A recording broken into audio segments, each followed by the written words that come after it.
24 లేదా 25లో డిగ్రీ లేదా బీటెక్ చదివారా? సాఫ్ట్వేర్ జాబ్ కోసం ఎదురు చూస్తున్నారా? అయితే కోడ్ జ్ఞాన్ 100 డేస్ కోర్సులో చేరండి, జాబ్ సాధించండి.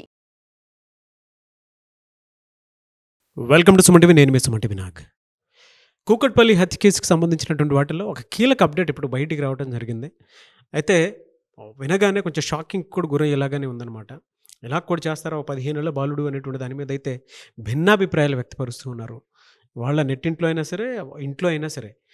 వీటికి సంబంధించి అంటే ఎంత జుగుప్సాకరం అని అంటే, ఇలా కూడా చేస్తారా అంటే పిల్లల్ని మనం నమ్మాలా వద్దా అనేటువంటి స్టేట్ ఆఫ్ మైండ్లోకి మనం వెళ్ళేటువంటి పరిస్థితిలో ఉంది. దీనికి సంబంధించినటువంటి అప్డేట్ ఏంటి, ఏ విధంగా ఉందనేది ఈరోజు మనతో పాటు హైకోర్టు అడ్వకేట్ అలగరి రవీంద్రనాథ్ గారు ఉన్నారు. వారి మాట్లాడి తెలుసుకుందాం. Hello sir. హాయ్ నాగరాజ్ గారు. సరే, కూకట్పల్లి కేసుకు సంబంధించింది అయితే ఒక 15 ఏళ్ల బాలుడు ఈ విధంగా కూడా చేస్తాడనంటే ప్రతి ఒక్కరికి కూడా ఆలోచన కూడా అంతుపట్టినటువంటి విషయం అది. ఏం జరిగింది, అప్డేట్ ఏంటి అసలు? సహస్ర సుమారుగా 10 నుంచి 12 వయసు ఉన్నటువంటి ఒక అమ్మాయి, ఇంకా ముక్కు పచ్చలారని లేలేత ముఖం. ఇంకా అమ్మాయిది స్కూల్కి వెళ్ళలేదు. తన తమ్ముడు స్కూల్కి క్యారేజ్ అందివ్వలేదని చెప్పి వాళ్ళ నాన్నగారికి ఆ స్కూల్ నుంచి ఫోన్ వెళ్ళిన తర్వాత వాళ్ళ తండ్రి గారు ఏం చేశారంటే ఇంటికి వచ్చారు. ఎందుకు అమ్మాయికి ఇమ్మని చెప్పాను క్యారేజు, ఎందుకు ఇవ్వలేదని సుమారుగా 11:30, 12 ఆ ప్రాంతంలో ఆ తండ్రి, అతని బైక్ మెకానిక్, అతను తన ఇంటికి వచ్చేసరికి పైన పెంట్ హౌస్లో వాళ్ళ ఇల్లు. ఆ పెంట్ హౌస్ పైకి వెళ్ళి చూసేసరికల్లా తలుపులు బార్లా తెరిచి ఉన్నాయి. ఆ తెరిచి ఉన్న ఇంటి లోపలికి వెళ్ళి సహస్రాన్ని పిలిచి చూసేసరికల్లా అక్కడ మంచం మీద రక్తపు మడుగులో తన 12 ఏళ్ల బాలిక మృతదేహం కనిపించింది ఆ తండ్రికి. బహుశా ఈ సంఘటన ఏ తండ్రి కూడా జీర్ణించుకోలేడు. మామూలుగా జరిగిన సంఘటన కూడా కాదు నాగరాజు గారు. ఆ ఒంటి మీద సుమారుగా 20 కత్తిపోట్లు కలిగి ఉన్నాయి. ముఖ్యంగా మెడ చుట్టూరానే సుమారుగా 10కి పైగా కత్తిపోట్లు. అంటే ఎంత క్రూరంగా, అత్యంత కర్కశంగా ఉన్నటువంటి ఒక పాపిస్ట్ వాడు కూడా ఇంత దారుణానికి తలపడతాడా అన్నంత దారుణంగా ఉంది. వెంటనే అంబులెన్స్ని పిలిచారు. హాస్పిటల్కి వెళ్ళేసరికల్లా అప్పటికే ఆ అమ్మాయి మృతి చెందింది. అది కూడా తీవ్రంగా రక్తస్రావం జరగడం వల్ల చనిపోయిందని చెప్పి పోలీసులు ప్రాథమిక నిర్ధారణకు వచ్చారు, ఇచ్చినట్టు మెడికల్ రిపోర్ట్ ఆధారంగా. అయితే తర్వాత పోస్ట్ మార్టం చేశారు. తర్వాత ఆమె మీద ఎక్కడ అర్థం కాలేదు. కానీ గడచిన 4 రోజులుగా, అంటే ఆగస్టు 18వ తేదీ మధ్యాహ్నం 12 గంటలకి ఈమె యొక్క హత్యని, ఈ మృతదేహాన్ని లభించిన తర్వాత గడచిన 4 రోజులుగా రకరకాల కథనాలు వినిపించాయి. ఈమె యొక్క మృతిపైన ఎవరు చంపారు, ఎలా చంపారు, వీళ్ళు చంపారమ్మా, బహుశా వాళ్ళని చంపారని చెప్పి రకరకాల అనుమానాస్పద వ్యక్తులను కూడా ఇప్పటివరకు పోలీసులు పిలిచారు, ఇంట్రాగేషన్స్ చేశారు. అవన్నీ మనం చాలా సందర్భాల్లో మాట్లాడుకున్నాం. అదంతా ఒక ఎత్తుగాని ఆగస్టు 22 మధ్యాహ్నం మనకి లభించిన కొత్త ఆధారం ఏంటంటే, ఒక ప్రాథమిక రిపోర్ట్ తెలిసిన విషయం ఏంటంటే, ఇంటి పక్కనే ఉన్నటువంటి 10వ క్లాస్ చదువుతున్నటువంటి ఒక 15 ఏళ్ల బాలుడు ఈ హత్య చేసినట్టుగా పోలీసులు ప్రాథమిక విచారణలో కన్ఫర్మేషన్ చేశారు. కన్ఫర్మేషన్ ఎలా చేశారు?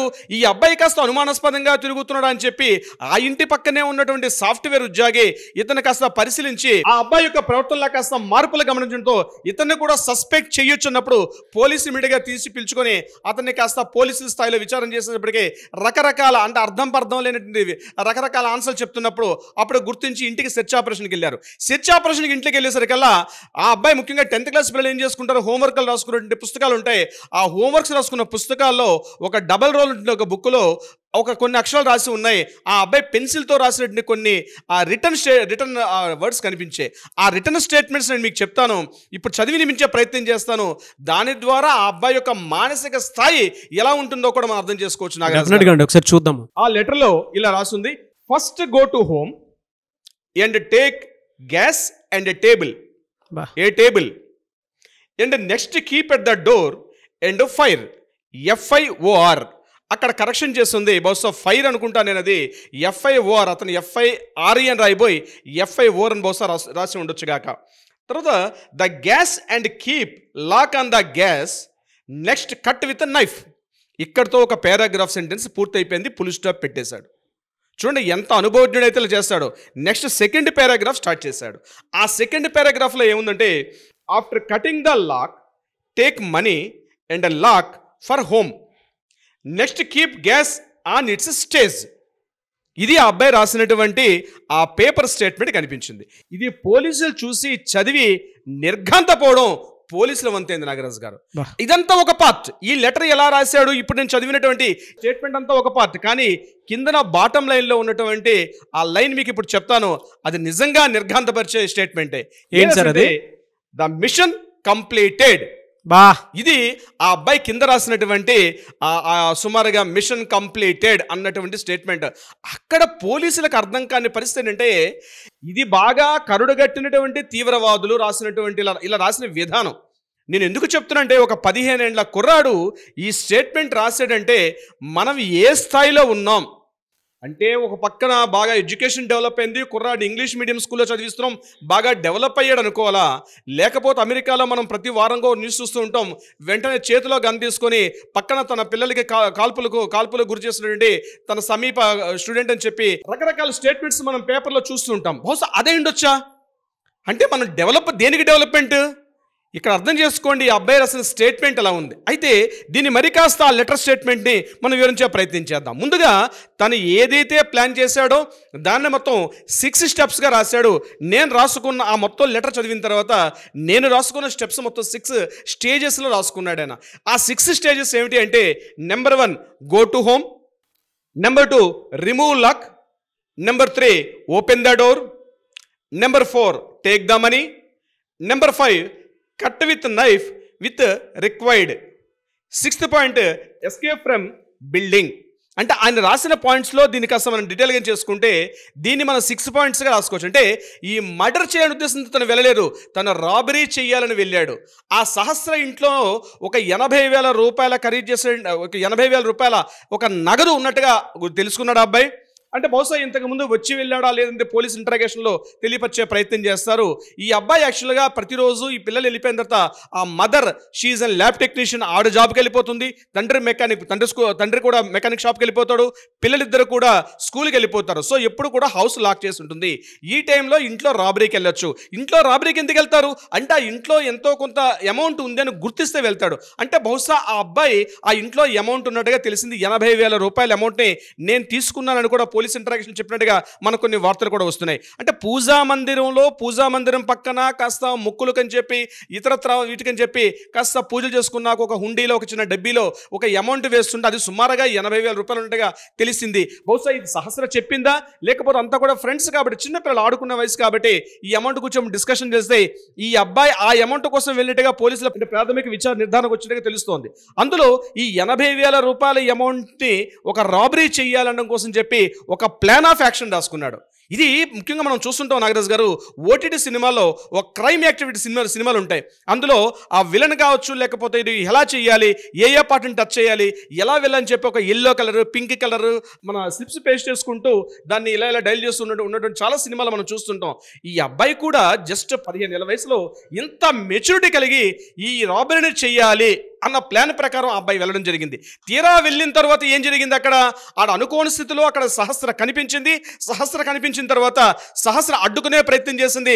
సహస్ర అడ్డుకునే ప్రయత్నంలో ఇమీడియట్గా ఆమె పక్కకి నెట్టేయంగానే ఆ అమ్మాయి కాస్త శృత పడిపోయింది. తర్వాత ఆ అమ్మాయి ఇమీడియట్గా తను గుర్తించి మరలా పోలీసుకి అక్కడ తను బయటకు వస్తుందని తెలిసి తన చేతిలో ఏదైతే ఉపయోగించినటువంటి రాబరీకి ఏదైతే కత్తి వాడాడో ఆ కత్తిని తీసుకొచ్చి ఆ అమ్మాయిని కస్స అని చెప్పి ఆ దొరికిన చోట్లలో ఆ అమ్మాయి ఎక్కడ వ్యతిరేకించిందో ప్రతి చోట సుమారుగా 20 చోట్ల కత్తిపోట్లు పొడిచినట్టుగా మనకి పోస్ట్మార్టం రిపోర్ట్ అందింది. కాబట్టి ఆ అమ్మాయిని అక్కడ వెంటనే పడేసి కత్తిపోట్లు చేసి మళ్ళీ ఏం తెలియనట్టుగా బయటకు వచ్చేసి అబ్బాయి జనసామాన్యులు కలిసిపోయినట్టుగా ఒక ప్రాథమిక విచారణ అయితే తెలుస్తోంది. దీని వెనకాల ఇతరులని కూడా పోలీసులు విచారణ కూడా చేపడతారు.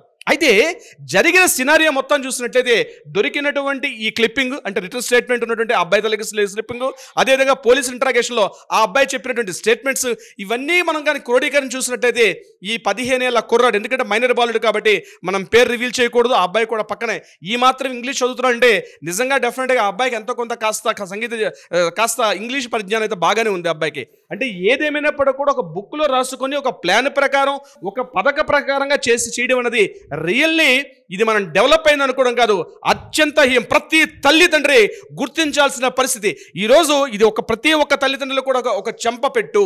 ఎందుకంటే తమ పిల్లలు ఏం చేస్తున్నారు తమ స్కూల్కి వెళ్ళిపోయిన తర్వాత అంటే ఇది చూస్తుంటే ఒక పేరెంట్స్గా ప్రతి ఒక్కరి గుండెల్లో కొంత భయానికైనటువంటి ఒక వాతావరణం కల్పిస్తోంది. ముఖ్యంగా కూకట్పల్లి లాంటి ప్రాంతం జనరద్దీ బాగా ఎక్కువగా ఉన్నటువంటి, జనసాంద్రత ఎక్కువగా ఉన్నటువంటి, అంటే పాపులేషన్ డెన్సిటీ ఎక్కువగా ఉన్నటువంటి ఒక ప్రాంతంలో ఇటువంటి జనారణ్యంలో ఒక మర్డర్ జరగడం, ఆ అమ్మాయిని యొక్క ఎవరు చంపారని తెలియడం కోసం సుమారుగా మనం 5 రోజుల పాటు పోలీసులు కుస్తీపాట్లు పడ్డారని చెప్పుకోవచ్చు. ఎందుకంటే సీసీ కెమెరాలు లేవు, ఎవరు చేశారో తెలియదు, ఏ రకంగా చేశారో తెలియదు.